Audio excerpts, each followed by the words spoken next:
कि हमारे देश के अंदर ऐसे राजा बैठ गए हैं जो उनको राजा होने का बिल्कुल भी अधिकार ही नहीं था। मेरे ही पड़ोस में 3 मुस्लिम घर थे। हमारे जब दिवाली का दिया जलता था तो वो 3 घर अंधेरे में नहीं होते थे, उनके घरों पे भी बराबर दीपक जलते थे। तो हमें तो कभी हिंदू मुस्लिम लगा ही नहीं। ये तो सिर्फ इन 15 सालों में हिंदू मुस्लिम की चीजें हुई है। क्या होता है, जब भी आपको कोई पार्टी बनानी थी, आपको मुद्दा चाहिए होता है। आज महिला सुरक्षा को लेकर के बहुत क्राइम रेट बढ़ रहा है। महिलाएं कहीं घर में हो चाहे बाहर हो, कहीं सुरक्षित जी। मैं बचपन में सुना करती थी कि मेरी दादी जी कहा करती थी कि नरक का द्वार है महिला। तो मेरे को ये होता था क्यों। आज देखिए कितना रेप हो रहा है। मैम, राजस्थान में बीजेपी की सरकार है, तो राज्य सरकार की तरफ से महिला सुरक्षा के लिए कुछ नीतियां चलाई जा रही हैं, उनको आप कितना प्रभावी मानती है? 1 नंबर की 0 श्रेणी की मानती हूँ। मुख्यमंत्री जी ने एक टिप्पणी की थी कि लोकप्रियता पाने के लिए सदन में इस तरीके की हरकतें की जा रही हैं। सबसे बड़ी बात है, लोकप्रियता कौन पा रहा है? कांग्रेस जी। कांग्रेस पा रही है। कांग्रेस कब से है? कब से है? ये निकल के ये चूजे कहाँ से निकल के आए? सब निकल के कांग्रेस से आए। आपकी बीजेपी जो है 1980 से सक्रिय हुई है। मुद्दा बीजेपी ने बनाया धर्म का। धर्म का था, हिंदू मुस्लिम को लड़वाया, वरना पहले कोई नहीं था। नमस्कार, मैं निशा शर्मा और बतंगड़ न्यूज में आप सभी का स्वागत करती हूँ। और आज हमारे इस प्लेटफॉर्म पर मौजूद है आम आदमी पार्टी की महिला नेता संगीता गौड़ जी। आज आपको बता दें कि ये जो संगीता जी हैं, पूरे राजस्थान नहीं बल्कि जयपुर में भी महिलाओं के लिए एक प्रेरणा बन चुकी हैं। आइए उनसे आपको रूबरू कराते हैं और उनके बारे में, उनके सफर के बारे में और उनके राजनीतिक अनुभवों के बारे में आपको बताते हैं। संगीता जी, सबसे पहले आपका बहुत बहुत स्वागत है बतंगड़ न्यूज पर। धन्यवाद निशा जी। जी, सबसे पहले संगीता जी, जो हमारे दर्शक है वो इच्छुक है आपसे जानने के लिए कि आपका जीवन यात्रा कैसी रही है, आपका बचपन, आपका स्कूलिंग और आपका राजनीतिक सफर कैसे शुरू हुआ? देखिए क्या है निशा जी, जब एक लड़की पैदा होती है घर में तो लड़की के लिए कोई अरमान नहीं होते। पहली तो बात बता दूं कि जहाँ पे गांव की बात आती है ना, तो बस उसका एक ही होता है, लड़की पढ़े तो ठीक है, नहीं पढ़े तो शादी कर दो। जी बिल्कुल। घर का काम आ जाए शादी कर दो, ठीक है, इससे ज़्यादा नहीं होता है। मैं शुरू से बहुत महत्वाकांक्षी रही हूँ।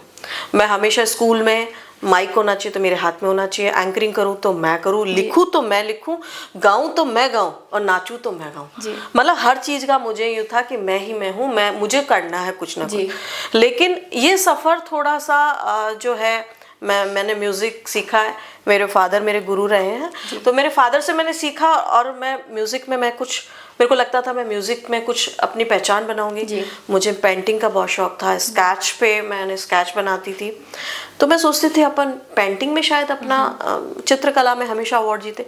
फिर मैं स्टेट लेवल पे बैडमिंटन की चैंपियन रही, गोल्ड मेडलिस्ट रही, तो मैंने सोचा शायद स्पोर्ट्स में अपना नाम कमाएंगे, लेकिन उसमें भी ऐसा कुछ नहीं था।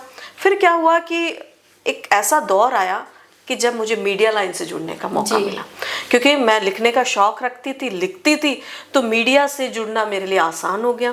मीडिया से कनेक्टिविटी रही तो साथ ही साथ पॉलिटिक्स, एक राजनीति एक मेरे लिए टॉपिक बन गया। टॉपिक बना तो सोचा कि तो बहुत बढ़िया टॉपिक है, लिखने में बहुत अच्छा लिख सकते हैं, क्योंकि दिन भर जो हमारे राजस्थान की डेमोक्रेसी जिसको नाम दिया जाता है कि एक तो बीजेपी है और एक कांग्रेस है, इसके अलावा तीसरी कोई पार्टी नहीं आ सकती। तो वहां पर क्या था कि लिखने का अच्छा एक मौका मिल गया। मैं कांग्रेस में रही 15 साल, मैं कांग्रेस को दिए मैंने। इसके बाद में मैं कांग्रेस की प्रदेश कार्यकारिणी महिला विंग की, उसमें मैं सचिव रही। रिहाना रियाज जी के अंडर में मैंने काम किया। उसके बाद में मुझे स्विच करना था, क्योंकि जहां पर आपके जिस पॉलिटिक करियर की आप शुरुआत कर रहे हो तो महिलाओं के लिए थोड़ा सा चैलेंजिंग हो जाता है। तो आप बीजेपी में हो या कांग्रेस में हो, ये बड़े मंच है। आप बड़े मंच पे एक महिला अगर कार्यकर्ता काम करना चाहती है, आगे बढ़ना चाहती है, उसमें प्रतिभा है, फिर भी वो नहीं बढ़ पाती। क्यों नहीं बढ़ पाती? क्योंकि हमारे पॉलिटिक्स को इतना गंदा कर दिया गया है कि वहां पे महिलाएं सुरक्षित नहीं है। उनको लगता है कि हम पता नहीं क्या, मतलब क्या हानि हो सकती है, क्या लाभ के साथ साथ हानियां बहुत ज्यादा छुपी हुई होती है, जो मैं आपके खुले मंच पे आज स्वीकार करती हूँ और बताती भी हूँ कि ऐसा होता है। लेकिन मैंने ये चैलेंजेस बिल्कुल स्वीकार नहीं किए और मैंने एक अलग ही दिशा चुनी और मैंने आम आदमी पार्टी चुनी। देखिए मैं आपको बात बताऊं, कांग्रेस में हमेशा जितनी भी महिलाएं होंगी या तो उनको भाभी जी कहा जाता है, बीजेपी में दीदी कहा जाता है, वो चाशनी लपेट देती है, दीदी कहते हैं। देखिए मैं आम आदमी पार्टी में ही, ना कोई भाभी जी है ना कोई दीदी है, वहाँ पे सीधा नाम लेते हैं संगीता मैडम जी, संगीता जी, इससे ज़्यादा कुछ बात नहीं करते। इसीलिए मैंने चुनाव किया आम आदमी पार्टी का। आज मैं आम आदमी पार्टी की नेता हूँ। पहले मैं निवर्तमान, अभी मैं जिला अध्यक्ष भी हूँ, लेकिन अभी हमारी कार्यकारिणी भंग हुई है, अभी नई कार्यकारिणी बनेगी और निगम के चुनाव तक हम एक नई घोषणाएं भी करेंगे और हम लोग जोर शोर से चुनाव भी लड़ने वाले हैं। हम एक बहुत ही प्रतिभाशाली महिला नेता का इंटरव्यू ले रहे हैं जो मीडिया में भी रह चुकी है, जिनका पेंटिंग में भी काफी हुनर रह चुका है, जो मीडिया में भी आई हैं और अब राजनीतिक में भी अपना करियर कर रही हैं। तो अभी इन्होंने एक बात कही थी, आपने महिला सुरक्षा को लेकर के बहुत बड़ी बात कही थी कि पॉलिटिकल पार्टी में भी कहीं ना कहीं महिला सुरक्षित नहीं रह पाती है। तो अगर हम आम महिलाओं के बारे में सोचे तो उनके बारे में आप क्या कहेंगे? आज महिला सुरक्षा को लेकर के बहुत क्राइम रेट बढ़ रहा है, राजस्थान हो चाहे अदर स्टेट हो, तो उनके बारे में आप क्या कहेंगे? महिलाएं कहीं घर में हो चाहे बाहर हो, कहीं सुरक्षित नहीं है। महिला अगर काम भी करती है ना, तो उसके पति की हमेशा निगाह रहती है उसकी पगार पे, उसकी सैलरी पे, कि वो कितना कमा रही है और वो घर में कितना योगदान दे रही है। ठीक है, वो सबसे ज्यादा जरूरी हो जाता है एक पति के लिए। पत्नी हमेशा घर चलाती है तो वो इतना सोचती है ये राशन लगेगा, ये बिजली लगेगा, ये पानी लगेगी, ये बच्चों की शिक्षा पे खर्च होना। पत्नी ये कभी नहीं कहती कि लाओ भैया मेरे हाथ खर्ची, मेरे को भी चाहिए। पत्नी फिर भी बचत कर लेती, उसी पैसे में से बचत करके। आपने देखा होगा कि जब नोटबंदी हुई थी तो बहुत सारी पत्नियों के पास में काफी सारा पैसा मिला था, वो वही बचत थी जो वो घर की घरेलू बचत करती थी। तो महिलाएं तो सबसे आगे है, लेकिन आप अगर बात करें सुरक्षा की तो महिलाएं तो देखिए ना तो घर में ना बाहर कहीं पे सुरक्षित नहीं है। हम महिला सशक्तिकरण की बात करते हैं और हम बहुत नारे लगाते हैं महिला शक्तिमान बन रही है, ये कर रही है, वो कर रही है, लेकिन महिलाएं असल में बहुत कमजोर है और कमजोर बनाने वाली वो महिला खुद है और उसके पीछे खड़ा हुआ वो पुरुष है जी, जो उसको हर रोज कमजोर करता है। आप देखिए किसी शादी ब्याह में आप बाहर चले जाइए तो वहां पे पुरुष क्या करते हैं, ये मेरी पत्नी है जी, नमस्ते जी, नमस्ते भाभी जी, कैसे हैं, ठीक है। और वही पति बाहर जाए, तू तो बड़ी उससे हंस हंस के बात, मतलब समझ रहे हो आप, पत्नी को प्रताड़ना इतनी ज्यादा महसूस करनी पड़ती है, जो कि हम सोच रहे हैं कि पढ़ा लिखा समाज हो गया है, लड़कियां पढ़ रही है, डॉक्टर बनी, इंजीनियर बनी, लेकिन आप उस औरत से पूछो कि जहाँ पे औरत नाम आ गया, एक महिला नाम आ गया ना, तो सबसे बड़ा तो दुर्भाग्य उसका वहीं पर है। बिल्कुल। मैं बचपन में सुना करती थी कि मेरी दादी जी कहा करती थी कि नरक का द्वार है महिला, तो मेरे को ये होता था क्यों ऐसा क्यों बोलते हैं। लेकिन अब जब धीरे धीरे बड़े हुए, सारी चीजें, समाज को देखा, दुनिया को देखा, तो सच में समझ में आया कि शायद सही कहते थे। आज देखिए कितना रेप हो रहा है, रेप तो पहले भी होते थे लेकिन उजागर नहीं हो पाते थे, प्रताड़ना पहले भी हुआ करती थी, छेड़खानी पहले भी हुआ करती थी, लेकिन कोई बताता ही नहीं था, क्योंकि लेकिन रेशो ज्यादा बदल गया है और बढ़ गया है। तो बढ़ने की वजह से क्या है, जितना आपका सोशल मीडिया दिखाता है उतना फिर वो जताता भी है, उन सब चीजों को गंदगी में उतारता भी है। और सोशल मीडिया की तो हम बात ही क्या कहें, महिलाएं, बच्चियां सोशल मीडिया की वजह से भी खराब हो रहे हैं मामले। और अगर सोशल मीडिया पे इस तरह की थोड़ी सी भी बैन कर दिया जाए चीज़ों को, या सुरक्षित तरीके से चलाए जाए वो, तो शायद इनके रेशो भी कम हुए जा सकते हैं। मैम, राजस्थान में बीजेपी की सरकार है, तो राज्य सरकार की तरफ से महिला सुरक्षा के लिए कुछ नीतियां चलाई जा रही हैं, उनको आप कितना प्रभावी मानती है? एक नंबर की 0 श्रेणी की मानती हूँ। अब मैं आप मुझसे सवाल कीजिए कि क्यों मानती हूँ। क्यों? आपने लखपति दीदी जैसी योजना चला दी जी, आपने स्वयं सहायता समूह जैसी योजनाएं चला रखी हैं, कितनी लखपति बना दी दीदी आपने।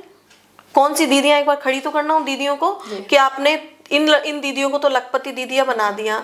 आप मानोगे नहीं, जब स्वयं सहायता समूह बनाए जाते हैं या योजनाओं के अंदर महिलाओं को जब जोड़ा जाता है तो SSO ID बनाई जाती है जी। और कितनी महिलाएं SSO ID बना सकती हैं? आप पढ़ी लिखी हैं, मैं अभी आपको चैलेंज करती हूँ, SSO ID बना के दिखाइए। नहीं बना पाएंगी, मैं नहीं बना पाती हूँ, है वो ई मित्र पे चक्कर काटती रहती है SSO ID के लिए, फिर भी बनती है, नहीं भी बनती है। ठीक है, आप जब इतना, आपका प्लेटफॉर्म ही इतना पेचीदा कर रखा है कि आप SSO ID नहीं बना सकते, एक जो फर्स्ट द्वार होता है वहां तक आप नहीं कर रहे, फिर आप बातें करते हो लखपति दीदी की। कितनी लखपति दीदियां बनाई है आपने। हाँ, ये मैं बात कह सकती हूँ, मोदी जी ने महिला सुरक्षा के बारे में या महिला उत्थान के बारे में बात की है जी, करने का प्रयास भी किया है। मैं इसी मंच के माध्यम से कहती हूँ, मैं आम आदमी पार्टी से हूँ, कोई अच्छा कर रहा है तो अच्छा बताऊंगी भी, अच्छा है, लेकिन दिखावा ज्यादा है, ढिंडोरा ज्यादा है। आप थोड़ा सा कर रहे हो, चवन्नी भर काम कर रहे हो और आप दिखा रहे हो 5 रुपया, तो वो गलत है जी। तो महिलाओं के लिए इतने बड़े काम नहीं हो रहे। स्वयं सहायता समूह, मैं भी काम करती हूँ, मेरे पास स्वयं सहायता समूह है, 15,000 स्वयं सहायता समूह के लिए हम काम करते हैं। नाबार्ड के साथ हम काम कर रहे हैं। और एनुअलम जैसी स्कीम को इन लोगों ने बंद कर दिया। क्यों बंद कर दिया? भजन लाल जी से सवाल करती हूँ मैं, आप महिला उत्थान की बात करते हैं, एनुअलम से तो कमा के खा रही थी महिलाएं। अगर आप महिलाओं के उत्थान की बात करते हैं, एनुअलम क्यों बंद कर दिया? एनुअलम से पैसा कमा रहे थे, हैं? कल्याणकारी योजनाएं चलाई कांग्रेस ने, क्यों बंद कर दी, क्यों खराब कर दिया? उन्होंने इंदिरा रसोई योजना चलाई, इतनी बढ़िया योजना थी कि 8 रुपए में भरपेट खाना खा रहा है एक इंसान, और उसमें 400 कूपन सुबह, 400 कूपन शाम को कटते थे। 800 कूपन एक दिन का एक रसोई से हो रहा था, आपने कूपन आधे कर दिए, आपने भरपेट खाना नहीं खाने दिया। अशोक जी ने कहा कि भरपेट कोई भूखा नहीं सोए जी, ठीक है। मैं कोई पैरवी नहीं कर रही कांग्रेस की, क्योंकि कांग्रेस भी मेरे विपक्ष में, लेकिन मैं बात सही की बात है तो मैं सही की बात करूंगी। तो उन्होंने क्या किया, कोई भूखा न सोए, यानी पेट भर भोजन प्राप्त हो। लेकिन बीजेपी ने आते क्या किया, बंटा धार कर दिया। आप इंदिरा रसोई, मैं आपको कहती हूँ, आप एंकर हैं, आप अपने चैनल को पूरे लेके जाइए, कभी इंदिरा रसोई का, जिसका नाम अभी बदल के अन्नपूर्णा कर दिया गया, पहले अन्नपूर्णा ही था लेकिन अन्नपूर्णा को बदल के इंदिरा रसोई किया गया। अब मैं आपको बताती हूँ, जब अन्नपूर्णा था तो 6 रुपया 6.5 रुपए में थाली मिलती थी, डिस्पोजल में मिलती थी, एक रेहड़ी टाइप का, एक ठेला टाइप का या वैन टाइप की थी, उसमें भोजन किया जाता था 6.5 रुपए में।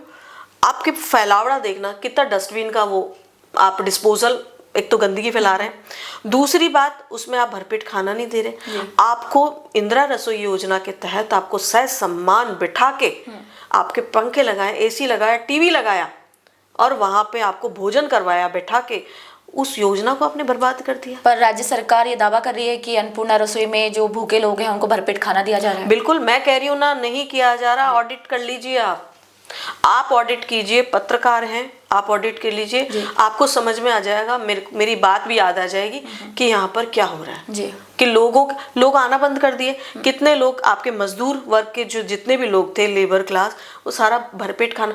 आप सोचिए, हम लोग अभी, आप 2 रोटी खाएंगे, मैं 2 रोटी खाऊंगी, ठीक है, लेकिन जब मजदूर काम करता है ना, 8 रोटी 9 रोटी के बिना नहीं उठता जी। आप 4 रोटी में उसको खाना खिला दोगे, वहां पे आपकी दूसरी थाली बंद कर दी गई है। भाई वो तो 2 थाली में खाएगा, मजदूर है, उसको तो 8 रोटी चाहिए, तो दूसरी थाली लेने के लिए जाएगा तो वहां पे प्रतिबंध लगा दिया गया है कि अब आपको दूसरी थाली नहीं मिलेगी। ये सरकार की योजना चलाई जा रही है। बीजेपी की यहाँ पर बात चल रही है, तो राज्य सरकार की कार्यकाल में जितने भी अभी तक कार्य हुए हैं, आप उनको कितना रेटिंग देना चाहेंगे अपनी तरफ से? देखिए, मैं पहले तो ये बात बताऊं, भजन लाल जी एक साधारण इंसान जी, बिल्कुल आम आदमी है। जिस व्यक्ति को सरपंच रहे, जिस व्यक्ति को क्या होता है कि जैसे कोई विधायक बन के, एक बार का विधायक बन गया, एक बार का सांसद बन गया, तो उसको पता होता है कि मुझको सरकार कैसे चलानी है।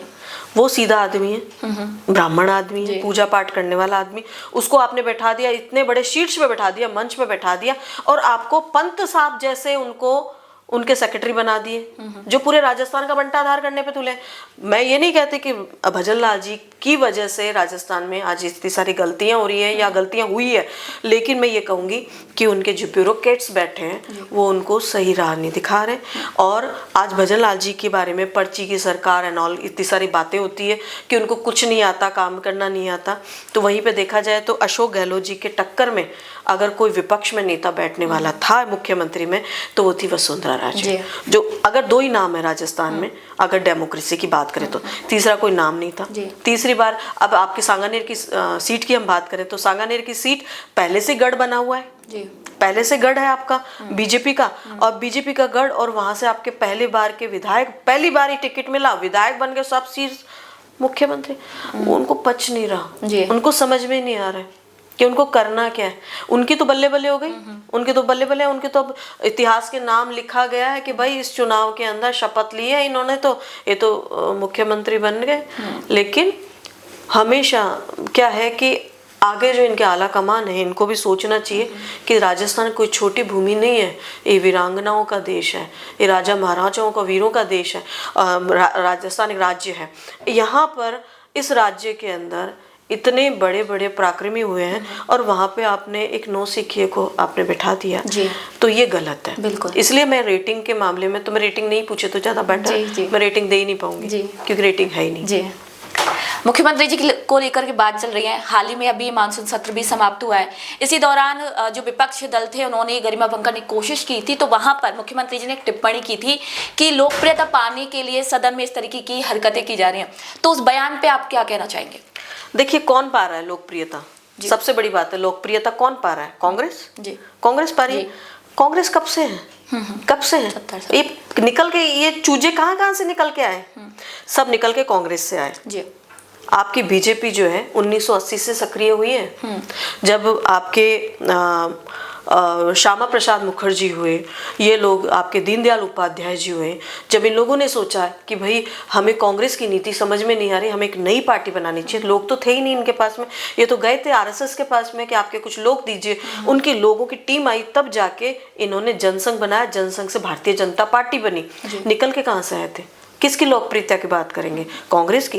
कांग्रेस ने तो आज़ादी के अंदर, आप बताइए, बीजेपी ने जब आज़ादी की लड़ाई लड़ी जा रही थी 1947 में, और 1947 में ही नहीं थी लड़ाई, लड़ाई तो बहुत सालों से लड़ी जा रही थी, जहाँ पे भगत सिंह जैसे हमारे शहीद हो गए, वहाँ पर लड़ाई तो लंबी चल रही थी। वहीं पर ये जो आज बात करते हैं बीजेपी की, ये लोग मुखबिरी करते थे। ये मुखबिरी करते थे किनकी? अंग्रेजों की। किनको मरवाना चाहते थे? इन कांग्रेस को, कि कांग्रेसी जो क्रांतिकारी बने हुए हैं इनको मरवा दे, किसी न किसी इनको पकड़वा दे। बस ये मुखबिरी करके, चमचागिरी करके आज दूसरों को बोलते हैं कि चमचे हैं, चमचे हैं। अरे आप क्या हो? आपने क्या करे? आपने तो अपने ही देश में, अपने ही थाली में आपने छेद करने की कोशिश करी। जी। मैं अटल बिहारी वाजपेयी जी की बात कहूँगी, मैं उनको सैल्यूट करती हूँ, सलाम करती हूँ, बहुत पसंद करती हूँ। मैं सुषमा स्वराज जी की बात करती हूँ, मुझे बहुत पसंद है। बेबाक बोलती थी और स्पष्ट बोलती थी और अच्छा ज्ञान भी रखती थी। लेकिन आज की राजनीति के बारे में अगर मैं बात करूँ तो मैं शर्मिंदा होती हूँ कई बार कि हमारे देश के अंदर ऐसे राजा बैठ गए हैं जो उनको राजा होने का बिल्कुल भी अधिकार ही नहीं था। ठीक है, आप देखिए धर्म के नाम पे इतनी लड़ाई कभी, आप तो शायद आयु में छोटी हैं, आपको नहीं पता। मैं अपनी ही बात करूं, मेरे ही पड़ोस में 3 मुस्लिम घर थे और हम थे। हमारे जब दिवाली का दिया जलता था तो वो 3 घर अंधेरे में नहीं होते थे, उनके घरों पे भी बराबर दीपक जलते थे। जब उनके यहाँ पे ईद की सेवैयाँ होती थी ना, तो हमारे यहाँ पे वो सेवैयों का प्रसाद आता था, जिसको हमारे गाँव में लावड़ा बोलते हैं, वो आता था हमारे यहाँ पे, वो हम खाते थे। तो हमें तो कभी हिंदू मुस्लिम लगा ही नहीं। उनका निकाह होता था तो हम वैसे ही जाते थे, उनके गीत वीत गाते थे, बन्ना बन्नी गाते थे, वो हमारे भी बन्ना बन्नी होते थे। तो ऐसा हमें कभी लगा ही नहीं। ये तो सिर्फ इन 15 सालों में हिंदू मुस्लिम की चीजें हुई है। 1980 के क्या होता है, जब भी आपको कोई पार्टी बनानी है तो आपको मुद्दा चाहिए होता है। ठीक है, जैसे मैं आम आदमी पार्टी की बात करूँ तो उन्होंने शिक्षा की बात करी कि हम शिक्षा पे काम करेंगे, और आप दिल्ली के स्कूलों को जाके देखिए कितने शानदार स्कूल बना दिए थे शिक्षा के नाम पे अगर बात करें तो। लेकिन वैसे ही आपके पास एक नई पार्टी खड़ी कर रहे हो ना, तो आपके पास में मुद्दा होना चाहिए। मुद्दा बीजेपी ने बनाया धर्म का, धर्म का था, हिंदू मुस्लिम को लड़वाया, वरना पहले कोई नहीं था। आप देखिए महाराष्ट्र के अंदर जब आपकी गणपति की यात्रा निकलती है, उस वक्त मुस्लिम वो बजाते हैं, ढोल बजाते हैं, मुस्लिम ढोल बजाते हैं। जब ताजिए निकलते थे कि हिंदू मंदिर के सामने, या तो ताजियों की आरती, मैं खुद मेरे पीयर के अंदर ताजियों के नीचे से निकल के जाते थे हम लोग, प्रणाम करते थे। हमें पता नहीं होता था कैसे पूजा की जाती है इनकी, लेकिन हमें एक श्रद्धा जागृत होती है। आज हम लोग एक दूसरे को देख के लड़ते हैं, डरते हैं, घृणा करते हैं कि हिंदू है, ये मुसलमान है, बस ऐसे हो गई। तो ये चीजें आज पनपी है, पहले नहीं था हमारा भारत है। संगीता जी, जब इंटरव्यू शुरू हुआ था तब आपने एक बात कही थी कि महिला सुरक्षा को लेकर के कई बार सोशल मीडिया पे दिखाया जाता है, लेकिन उससे पहले जब पुराने ज़माने में सोशल मीडिया नहीं था तो इतना काफ़ी सारी जो घटनाएं होती थी वो दब जाती थी। वही मैं मुस्लिम और हिंदुओं के बारे में बोलूँगी कि अब सोशल मीडिया पे डायरेक्टली खबरें आ रही हैं जहाँ लोगों में आक्रोश रहता है। तो कहीं ना कहीं हो सकता है कि इससे पहले भी घटनाएं होती थी मुस्लिम और हिंदुओं की, लेकिन वो सोशल मीडिया पर अपलोड नहीं होती थी और लोग नहीं जान पाते थे। वो क्या करते थे, भाईचारा इतना ज़्यादा था कि वो क्या करते थे, आपसी समझ से, सूझबूझ से वो वहीं पे उस लेवल पे अपनी चौपाल पे उसको सल्टा देते थे जी। एक घर की बात दूसरे घर तक नहीं पहुंचने देते थे। मैं और बड़ी बात नहीं करूंगी निशा जी आपसे, मैं ये कहूंगी जब मेरी शादी हुई थी, 30 साल हो गए मेरी शादी को, जब मेरी शादी हुई थी तो हमारे गांव में रिवाज है कि जब बेटी की शादी होती है तो कन्या का व्रत किया जाता है जी। तो वो जो 3 फैमिली थी ना मुसलमान, उन्होंने कन्या का व्रत किया था, फेरों के बाद में खाना खाए थे वो। इससे बड़ी क्या बात करोगे आप जी। इतनी भाईचारा, इतनी मोहब्बत हुआ करती थी। आज नहीं है, आज तो लव जिहाद, आज फलाना ढिमकाना, पता नहीं क्या क्या चीजें आ गई है, नए नए तो वर्ड्स आ गए हैं आजकल, जो कि पहले थे ही नहीं। पहले सोचते ही नहीं थे, टाइम नहीं था। पहले तो सास बहू की लड़ाइयाँ चुगलियाँ चलती थी। आज क्या सास बहू की चुगली नहीं होती, आज क्या होता है, पॉलिटिक्स की बात होती है। आजकल ये होती है, इसने इसका रेप कर दिया, इसने इसका गला काट दिया, आज यहाँ पे चोरी डकैती हो गई। मैं आज देखिए, आज चैनल के माध्यम से बैठी हूँ, चैनल में ही बैठी हूँ, मैं आपकी गरिमा का ध्यान रखते हुए मैं आपको एक बात बोलती हूँ कि जितना चैनल्स जितना गंदगी फैला रहे हैं, उतना तो आपके अखबार तो करते ही नहीं है। ऑथेंटिक खबर मिलेगी ना तो आपके न्यूज़पेपर में मिलती है। गौर से देखिए, ये फलाना आदमी ने ऐसे कर दिया, गौर से, अरे भाई क्या गौर से दिखाना चाह रहे हो, सिर खा गए हैं। डिबेट होती है, वो उसको, अरे खून खच्चर कर तो बाहर तलवारें ले आते, यहाँ डिबेट करने क्यों आए। ये आजकल क्या चीजें बिगड़ गई हैं। हमारा समाज जो है ना अलग दिशा में जा रहा है, अलग तरीके की पॉलिटिक्स चल रही है। आम आदमी पार्टी की जहाँ मैं बात करूँ, आम आदमी पार्टी का एक अलग ही उद्देश्य लेके आए थे। अब आपको बात कहूँ केजरीवाल जी की, आज वो विधायक भी नहीं है, लेकिन केजरीवाल जी ने जो काम करके दिखाए थे, जो गढ़ हुआ करता था कांग्रेस का, उसमें मात देके वो आज वहां बैठे, वहां के मुख्यमंत्री बने। ठीक है, पंजाब में भी उन्होंने अपना वर्चस्व बनाया, नेशनल पार्टी बनी आम आदमी पार्टी। लेकिन देखिए कि पॉलिटिकल मर्डर कर दिया गया उनका, उनकी छवि गिराने का पूरी तरह से काम किया गया कि उनकी छवि बिगड़े और वो पूरी तरह से धराशायी हो जाए और वो नस्त नाबूद हो जाए। और ये चीजें पहले की पॉलिटिक्स में नहीं हुआ करती थी। जब देश आज़ाद हुआ था, जब पहली बार संसद बैठी थी, तो जब नेहरू जी का टाइम था, तब उस टाइम पे ये था, राजेंद्र प्रसाद जी के टाइम पे, कि अरे हम विपक्ष में किसको बैठाएं। तब उन्होंने 2 लोगों का चुनाव किया था विपक्ष के लिए, क्योंकि निंदक नीरे राखे जड़पति होत सुजान, यानी कि आप निंदा करने वाला व्यक्ति जब है ही नहीं तो आप सुधार कहाँ से करोगे। आज जो है, जरा सा कोई निंदा कर लेता है, चलो इसको जेल में डालो, ईडी में डालो। मतलब आप देख रहे हो ना, सीबीआई आ गई, ईडी आ गई, मतलब आपकी बोलने की अभिव्यक्ति खत्म हो गई है। आजादी ही नहीं है आपको कि आप कुछ चैलेंज के साथ में बात कर सकें। बिल्कुल। अभी आपने केजरीवाल जी की बात करें दिल्ली की, तो दिल्ली में आम आदमी पार्टी की बहुत अच्छी सरकार रही है, हमने काफी अरसों से। लेकिन अभी जब चुनाव हुए थे तो करारी हार का सामना भी करना पड़ा था आम आदमी पार्टी को। उसके का वही मैं आपको निशा जी यही कह रही हूँ ना, आपने छवि किसी की खराब कर दी, आपने किसी की छवि खराब कर दी। आप फिर छवि खराब करने के बावजूद आप, वरना मैं खुद गई हूँ दिल्ली चुनाव में, मैंने देखा है कि घर घर में केजरीवाल जी की फोटो लगी हुई है जी। और नई दिल्ली जैसी जगह, वहां पर आप, मतलब अच्छा पोश जगह जी, वहाँ पे गरीबों के लिए बिजली, मुफ्त की बिजली, मुफ्त का पानी, वहाँ जरूरत ही नहीं है लोगों को, इतनी बढ़िया जगह है। लेकिन वहाँ पे इतनी छवि खराब करके जेल में डाल देना, इतनी मशक्कत, वो बीमार आदमी है, उसको डायबिटीज़ है, उसको आप दवाई नहीं देने दे रहे हो, मतलब इतनी सारी करने के बाद में, एक बात बताइए, आप एक मोहल्ले में जाके रह जाइए, नॉर्मल से मोहल्ले में, आपकी छवि अगर कोई खराब करने पर तुल जाएगा, आप क्या मोहल्ले में रह जाएंगी? बिल्कुल, आपका जीना आराम हो जाएगा, वहाँ पे आपको निकलना पड़ेगा। वही केजरीवाल जी के साथ हुआ था। पर उनके ऊपर भी आरोप लगे थे, लेकिन सिद्ध कहाँ हुए? वो बाहर ही नहीं आने चाहिए थे। फिर तो एक बात बताइए, अगर हम बात करें आरोपों की, हम बात करते हैं, वो एक अपना नामी है अपने यहाँ का जो सबसे बड़ा जो बोलते क्रिमिनल, वो है ना बिश्नोई, लॉरेंस, अच्छा लॉरेंस जी, लॉरेंस बिश्नोई की हम बात करें, उसपे कितने बड़े बड़े आरोप है, कितने हत्याओं के, कितने, वो फिर भी निकला क्या जेल से? सिद्ध है, आरोप सिद्ध है, निकला नहीं ना। आप केजरीवाल जी को रख तो नहीं पाए, अगर आरोप सही थे तो रख लेते ना, वो बाहर क्यों है? और बढ़िया धड़ल्ले से चैलेंज कर रहे हो तो आज भी आपने जहां चैलेंज किया, और आपने, क्योंकि तानाशाही की सरकार पहली बार देखी है, कांग्रेस को भी देखा है हमने, मनमोहन सिंह जी का राज भी देखा है, अटल बिहारी जी का भी देखा है, लेकिन हमने ये तानाशाही पहली बार देखी है मोदी जी के राज में जी। केंद्र सरकार की बात चल रही है, जीएसटी को लेकर तो जरूर सवाल होना चाहिए आपसे कि अभी जीएसटी को भी कम किया गया है, लगभग 12 और 18 12% और 12% के बीच में जीएसटी को रखा गया है, उसको लेकर आप क्या कहेंगे? अगर देखिए जनहित की बात चल रही जी। है, अगर ऐसा हो रहा है और होगा जी। तो मैं स्वागत करती हूँ जी।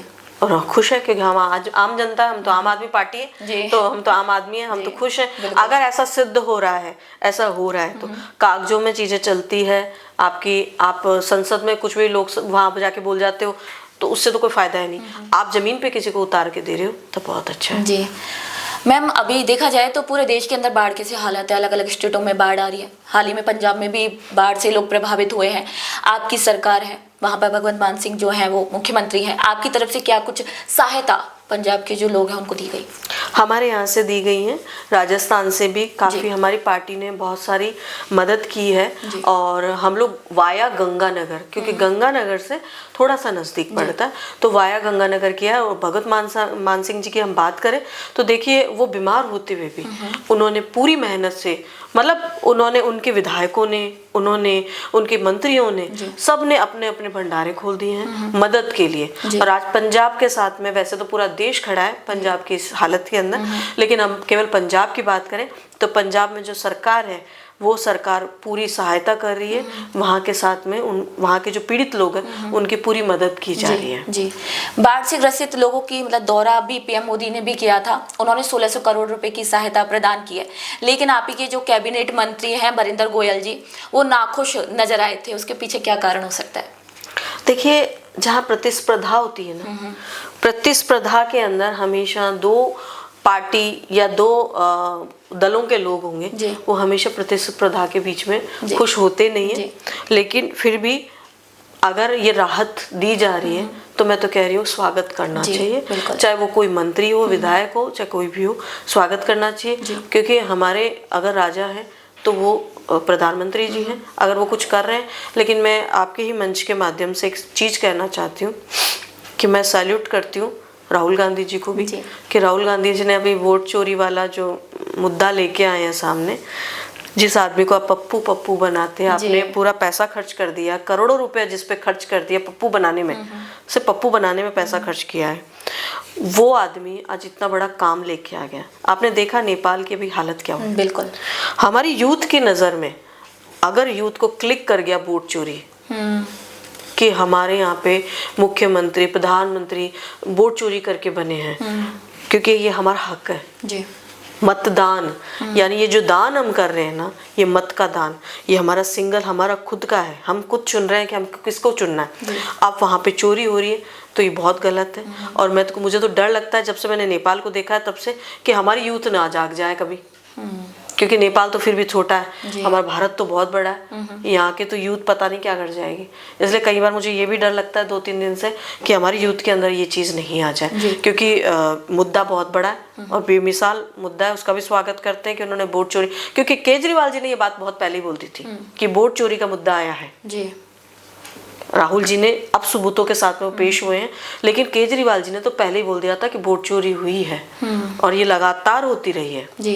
दिल्ली के अंदर तो बहुत ज़्यादा हुई थी। पर अभी सोशल मीडिया पे अगर देखा जाए तो भी चैनल्स पे भी दिखाया गया था कि जो वोट चोरी का उन्होंने आरोप लगाया था वो झूठ था। किसने? उन्होंने बताया था कि जो उन्होंने जो पर्ची दिखाई थे, उन्होंने एक बुक लेकर आए थे जिसमें उन्होंने बताया था वोट चोरी को लेकर के, लेकिन वो जो आरोप उन्होंने लगाए थे वो झूठे थे। बिल्कुल नहीं। एक बार बताइए, फिर तो आप जब इतना आपके सामने आ रही है सारी चीजें, आपके सामने सारी चीजें आ रही है, तो आप तो झूठ ही बोलोगे ना कि नहीं नहीं ऐसा नहीं है, ये तो मिथ्या है, ये आरोप मिथ्या है। हो ही नहीं सकता जी। आपके साथ में हमेशा, मतलब आपने ईडी को, सीबीआई को, सबको ऐसा बना के रखा, उसके साथ साथ ही आपने निर्वाचन आयोग को भी अपनी कठपुतली बना लिया। जो एक ट्रांसपेरेंसी के साथ में चलने वाले एक विभाग है, उनको भी आपने ऐसा बना लिया। तो लोगों के बीच में देखो संशय तो है। और मैं चैलेंज के साथ में ये भी कह देती हूँ कि सरकार बदलेगी, या तो भजन लाल जी चले जाएंगे, अगर इनके यहाँ पे ही कोई आएगा तो सरकार, भजन लाल जी तो लंबा नहीं रहेंगे, अगली सरकार आएगी तो वो कांग्रेस आएगी, और आम आदमी पार्टी जो है अपना विधायक अब की बार तो जरूर बनाएगी। अगर आम आदमी पार्टी आती है राजस्थान में तो आप किसे मुख्यमंत्री का चेहरा बनते हुए देखना चाहेंगे? देखिए, आम आदमी पार्टी का अभी कोई चेहरा नहीं है, पहले मैं बता दूं।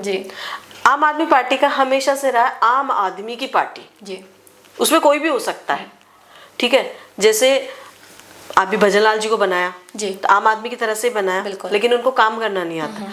लेकिन कुछ पुराने राजनीतिज्ञ हैं, जी। उनमें से कोई भी चेहरा बन सकता है, और हमारी पार्टी में भी अच्छे अच्छे बड़े बड़े चेहरे जी, हैं, बिल्कुल। ऐसा नहीं है। राजस्थान में है, और राजस्थान में भविष्य आम आदमी पार्टी का मुझे इसलिए अच्छा दिख रहा है क्योंकि यहाँ पे 2 बिल्लियों की लड़ाई है, और आम आदमी पार्टी के लिए जगह बनाना आसान है, बिल्कुल। और वो जगह बनेगी। और अब की बार नगर निगम के चुनाव में भी हम लड़ने जा रहे हैं, और फिर आगे हम बाद में बात करेंगे, दोबारा से फिर पॉडकास्ट करेंगे आपके बिल्कुल। साथ में। एक आखिरी सवाल मैं आपसे पूछना चाहूंगी, अग्नि गरबा नाम से एक अभियान की आपने शुरुआत दिल्ली से हुई थी, लेकिन आपने राजस्थान में आपने उसकी लॉन्चिंग की है, उसको लेकर आप बताएं, क्योंकि हमारे दर्शक जानने के इच्छुक हैं कि आखिर वो अभियान क्या है और उसको लाने की वजह क्या रही। आम आदमी पार्टी का अभियान है अग्नि गरबा, जो महिला सुरक्षा के लिए, सेल्फ डिफेंस के लिए, कि बच्चियां स्कूल जा रही है, ट्यूशन जा रही है, कहीं पे भी जा रही है, आप देखिए कितनी सारी वारदातें, छेड़खानी हो जाती है, बच्चों को मुंह दबा के कहीं कोने में ले जाते हैं, तो उनके लिए सेल्फ डिफेंस के उनके कुछ टिप्स आए। तो हमने 10-10 दिन के ट्रेनिंग कैंप रखे थे, जिसमें उन बच्चों को ट्रेनिंग दी जाए कि कुछ छोटी मोटी टिप्स, यानी उनके हाथ में पेन है, नाखून है, तो उनसे वो कैसे सेफ्टी कर सकती है, कैसे, मतलब क्योंकि अपने हाथों में, मैं कह रही हूँ अपने हाथ में जान नहीं है, लेकिन हमारे पास कुछ ना कुछ, जैसे हम पिन लगाते हैं, सेफ्टी पिन लगाते हैं, सेफ्टी पिन हो गई या हेयर पिन हो गई, उससे हम हमारी सुरक्षा कैसे कर सकते हैं। तो ये अग्नि गरबा का जो कार्यक्रम था, ये आम आदमी पार्टी का 6 मंथ तक चला, सारी विधानसभाओं में हमने इस पे काम किया। जी, बहुत बहुत शुक्रिया संगीता जी। संगीता जी आम आदमी पार्टी की नेता हमारे साथ मौजूद थी, जिन्होंने बहुत कुछ हमें बताया, अपने राजनीतिक करियर के बारे में बताया, बीजेपी की सरकार के बारे में बताया, आम आदमी पार्टी के बारे में बताया। तो और ऐसे ही पॉडकास्ट हम आपके लिए लाते रहेंगे, तो देखते रहिए बतंगड़ न्यूज। और आज के लिए मुझे दीजिए इजाजत, नमस्कार।